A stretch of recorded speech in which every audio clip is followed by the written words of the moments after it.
भूक लागली की आपल्याला काहीतरी नवीन खायला पाहिजे आणि दररोज काय नवीन करावं हा पण प्रश्न पडतो. पण त्यामध्ये मस्त कैरीची पुरी केलेली आहे, पण चटपटीत लागेल, खायला चवीला पण छान लागेल. जे आपण कैरी घालतो ना, सध्या कैरीचं मार्केट पण आहे, म्हणजे आपल्याला जिथे पाहावं तिथे बाजारात आपल्याला कैऱ्या मिळतील. तर कैऱ्या मिळतील म्हणून आपण काय केलं, मस्त चटपटीत पुरी केलेली आहे. तर नक्की ट्राय करून बघा. अगदी सोपी, चवीला पण छान आणि त्यासोबत केलेली चटणी पण अप्रतिम आहे, म्हणजे छानच लागेल. तर पुऱ्यासुद्धा तुमच्या तेलकट होणार नाही, मस्त होतील, तेल पिणार नाहीत, काहीच नाही. टम्म फुगलेल्या पण खायला पण चवीला छान, चटणीसोबत खाल तर अगदी छानच लागेल आणि पोटाची म्हणजे जिभेची चवसुद्धा पुरवल्या जाईल तुमची. तर नक्की ट्राय करून बघा. तर ती कशी करायची आपण बघणार आहोत. त्यासाठी मी एक कैरी घेतली, मोठी कैरी घ्यायची आहे. आंबट म्हणजे आंबट लागण्यासाठी आपल्याला कैरी आंबट हवी. आंबट नसेल तर 2 कैऱ्या घालायच्या आहेत आपल्याला. तुमची कैरी जर गोड असेल तर इथे 2 कैऱ्या आपण वापरणार, पण माझी कैरी आंबट असल्यामुळे मी एकच कैरी वापरलेली आहे. तर त्याचे साल काढून घेतले कैरीचे आणि साल काढून घेतल्यानंतर आपल्याला त्याचे काप करून घ्यायचे. मस्त पुऱ्या लागतात ह्या. तुम्ही एकदा केल्या ना तर मला वाटतं तुम्ही टिफिनमध्ये द्यायलासुद्धा, घरी मुलं काही मागितलं तर खायला, काही मागितल्यानंतर खायला पण मस्त लागतील, अशा पद्धतीच्या ह्या पुऱ्या लागतात. तर आपल्या कैऱ्याचे तुकडे करून झालेत, मिडियम आकाराचे आपल्याला तुकडे करून घ्यायचे. नंतर घ्यायचं मिक्सरचं छोटं भांडं, त्यामध्ये घालायचे चांगल्या 10 ते 12 लसूण पाकळ्या, 1 चमचा जिरं घालायचं आहे आणि हिरव्या मिरच्या घालायच्यात आपल्याला 7 ते 8 आणि याचं घ्यायचं अगोदर वाटण करून. तर इथे वाटण करून घेतल्यानंतर चाकूच्या सहाय्याने किंवा चमच्याच्या सहाय्याने मिक्सरच्या भांड्यामध्ये एकजीव करून घ्यायचं आहे आणि नंतर त्यामध्ये घालायचं आहे आपण चिरून घेतलेला एक आंबा. आंबट असल्यामुळे 1 घेतला आहे, आंबट कमी असेल तर 2 घ्या. तर त्याची पाणी घालून आपल्याला पेस्ट करून घ्यायची आहे. तशी पेस्ट होणार नाही आहे, पाणी घालायचं थोडंसं आणि त्याची पेस्ट करून घ्यायची. जितकी छान पेस्ट केल्या जाईल तितकी तुमची व्यवस्थित पुरी येईल.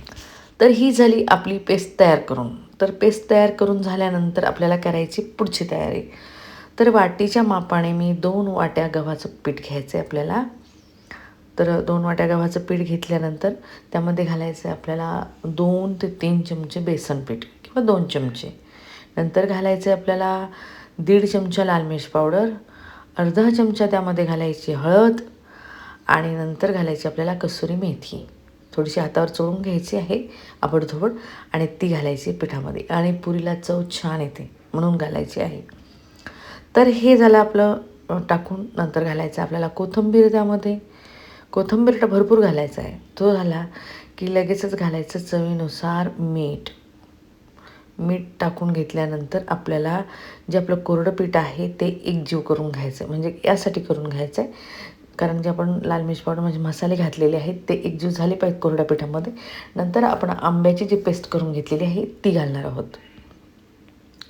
तर ती घालताना अगोदर पूर्ण टाकून घ्यायची आणि पिठामध्ये मिसळून घ्यायची, म्हणजे तुम्हाला पाण्याचा अंदाज येऊन जाईल. अगोदरच एकदम पाणी नाही घालायचं आहे. पेस्ट टाकायची आणि पिठात हलक्या हलक्या हाताने, बोटाने ती मिक्स करून घ्यायची. पूर्ण पिठाला लागून जाते, ओली जरी असेल ना तरी लागून जाते. तर हे झालं आपलं मिक्स करून. मग नंतर घालायचं थोडं थोडं पाणी करून आपल्याला पिठाचा गोळा तयार करून घ्यायचा. एकदम पाणी नाही घालायचं कारण एकदम पातळही नको आपल्याला, म्हणजे नरमही नको आणि एकदम घट्टही पीठ नको. त्यामुळे पीठ मळताना थोडं थोडं पाणी घालूनच आपल्याला पिठाचा गोळा तयार करायचा आहे.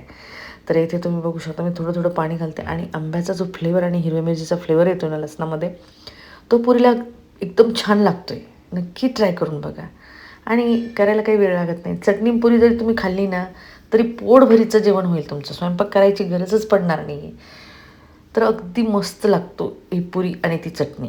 चटणी पण खूप खास आहे, मस्त आपण चटणी पण केलेली, स्पायसी तिखट मस्त चटणी झालेली आहे. तर पिठाचा गोळा मळताना मी थोडं थोडं पाणी घालून आपल्याला पिठाचा गोळा मळून घेतलेला आहे आणि हा झाला आहे आपला पीठ मळून. तर पीठ मळून झाल्यानंतर एकदम व्यवस्थित मळून घ्यायचं आहे हाताने आणि नंतर थोडंसं त्यावरती तेल लावायचं आहे आपल्याला.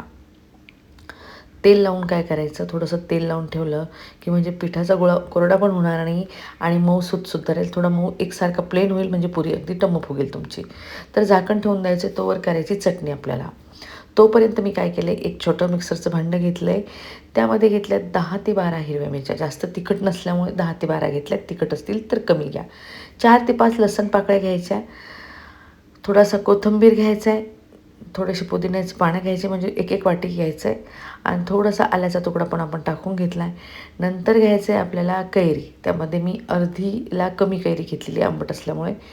तर छोटी वाटी जी असते त्या वाटीने अर्धी वाटी घ्यायची. थोडीशी साखर घालायची, चवीनुसार मीठ घालायचं आहे आणि पाणी घालून थोडंसं पाणी टाकायचं आहे आणि पाणी घालून आपल्याला याची चटणी करून घ्यायची. तर थोडंसं बारीक करून घेतल्यानंतर घालायचं आहे. जास्त पाणी नाही टाकायचं, थोडंसंच पाणी टाकायचं आहे. तर थोडंसं पाणी टाकलं आहे मी त्यामध्ये आणि याची चांगली पेस्ट तयार करून घेतली. जिभेला पाणी सुटेल अशी चटणी झालेली आहे. ट्राय करून बघा. तुम्ही पराठ्यासोबत, पुरीसोबत, प्लेन पुरी जरी केली ना त्यासोबतसुद्धा तुम्ही ही चटपटीत चटणी खाऊ शकता. अगदी स्पेशल चटणी आहे. तुम्ही केल्यानंतरच तुम्हाला कळेल ह्या चटणीची चव काय आहे ते. तर ही झाली आपली चटणी मस्त तयार. तर एका बाउलमध्ये मी काढून घेते आणि मस्त आपल्याला आता पिठाचं म्हणजे चटणी तयार झाल्यानंतर याला फोडणी वगैरे आपल्याला काहीच घालायची गरज पडत नाही. मस्त अशीच चटणी पण खूप छान लागते. तर ही चटणी झाली तयार. नंतर काय करायचं आहे, पीठ जे आपण झाकण ठेवून दिलं होतं ते मळून घ्यायचं एकसारखं. एकसारखं मळून घेतल्यानंतर आपल्याला पोळीच्या आकाराचा पीठ घ्यायचं आहे. म्हणजे पोळी आपण जेवढी लाटतो ना, म्हणजे आपल्याला पुऱ्या वाटीच्या सहाय्याने किंवा प्लेटीच्या सहाय्याने करून घेता येईल. त्यासाठी काय करायचं, मोठी पोळी लाटली की पुऱ्या लाटायला सोप्या जातील. काही ट्रिक मी तुम्हाला पुऱ्याचे सांगितलेलेच आहेत. बरेच व्हिडिओ आहेत माझे पुऱ्यांबद्दल. तर त्या कशा सोप्या जर करायच्या असतील, तुम्हाला खूप गोल नसेल करायच्या, कशाही करायच्या असतील, तुम्ही त्या पद्धतीत करू शकता. तर इथे पिठाचा गोळा घेतल्यानंतर थोडंसं त्याला कोरडं पीठ लावून घ्यायचं, म्हणजे गव्हाचं पीठ लावून घ्यायचं आहे. आणि आपल्याला पोळी लाटून घ्यायची आहे. पोळी लाटून घेताना मस्त पोळी लाटून घ्यायची मोठी चांगली, म्हणजे पुऱ्या आपल्या पटकन होतील. थोड्या छोट्याल्या आकाराच्या केल्या तर भरपूर होतील, पण मी मोठ्याल्या आकाराच्या मिडियम आकाराच्या आपल्याला पुऱ्या करून घेते. तर इथे आपली पोळी तुम्ही बघू शकता मस्त लाटून झालेली. एकसारखी लाटायची आहे बरं, म्हणजे कुठे जाड आणि कुठे पातळ नको आहे, नाहीतर पुऱ्या फुगणार नाही आहेत. तर पुरी जर आपली पोळी झाली लाटून, नंतर घ्यायची आपल्याला पुऱ्या करून. झाकणाच्या सहाय्याने मी काय केलं आहे, म्हणजे प्लेटीच्या सहाय्याने पुऱ्या करून घेतल्या. मिडियम आकाराच्या पुऱ्या आहेत आपल्याला जशा पाहिजे तशा. तर ह्या झाल्या लाटून. नंतर काय करायचं, तुम्हाला जर वाटलं पोळीच नाही लाटत बसायची, छोटे छोटे बॉल करून घ्यायचे आहेत आणि त्याची एक पुरी लाटून घ्यायची आणि नंतर प्लेटीच्या सहाय्याने काय करायचं आहे, त्याला आपल्याला तसंच आपल्याला काप करून घ्यायचं, म्हणजे एकसारखी प्लेन येईल. किंवा नाही तुम्हाला वाटलं तर अशीसुद्धा तुम्ही तळू शकता, मस्त फुगेल तुमची पुरी. तर तेल तर आपण अगोदरच तापायला ठेवलेलं होतं पुऱ्या लाटतानाच, त्यामुळे काय होतं, पटकन आपण पुरी आतमध्ये टाकलेली आहे आणि बघतोय आपली पुरी फुगती की नाही. तर इथे तुम्ही बघू शकता मस्त पुऱ्या टम्म फुगलेल्या आहे. कलर तर विचारू नका, अगदी अप्रतिम आला आहे, छान. आणि त्यात तुम्हाला जर वाटलं थोडा वेळ जास्त अर्धा एक तास ठेवून तुम्हाला पुऱ्या करायच्या असतील तर थोडा आंबूसपणा वाढेल, छान लागेल. तर ते तो सुद्धा तुम्ही ट्राय करू शकता. किंवा तुम्ही 2 ते 3 तासासाठी सुद्धा हे पीठ स्टोअर करून ठेवू शकता आणि जेव्हा लागेल तुम्हाला तेव्हा तुम्ही त्याच्या पुऱ्या करू शकता. तर ह्या झाल्या आपल्या टम्म फुगलेल्या पुऱ्या आणि मस्त आपला रंग पण छान आला आहे आणि पुऱ्या पण खूप छान फुगलेल्या आहेत. तर आपल्या पुऱ्या छान फुगून झाल्यानंतर खायला पण खूप छान लागतील. तेलकट अजिबात होत नाहीत, तेल पण पीत नाहीत, काहीच नाही, काहीच नाही. तर गरमागरम पुरी आहे आणि आपण जी केलेली चटणी आहे ना ती पण ट्राय करा, त्यासोबत पण छान लागतील.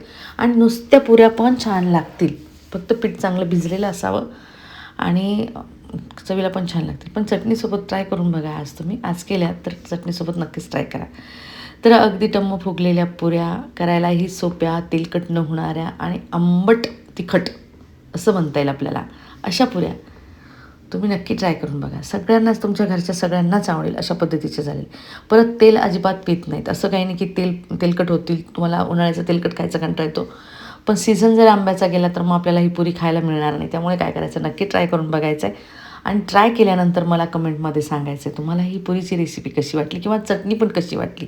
हे खाल्ल्यानंतर मला कमेंटमध्ये नक्कीच कळवा, म्हणजे मलाही कळेल की तुम्हाला आवडली की नाही रेसिपी. जर तुम्हाला ही माझी पुरी आणि चटणीची रेसिपी आवडली असेल आणि तुम्ही माझ्या चॅनलवर नवीन असाल तर माझ्या चॅनलला सबस्क्राईब, लाईक, शेअर, कमेंट करायला विसरू नका.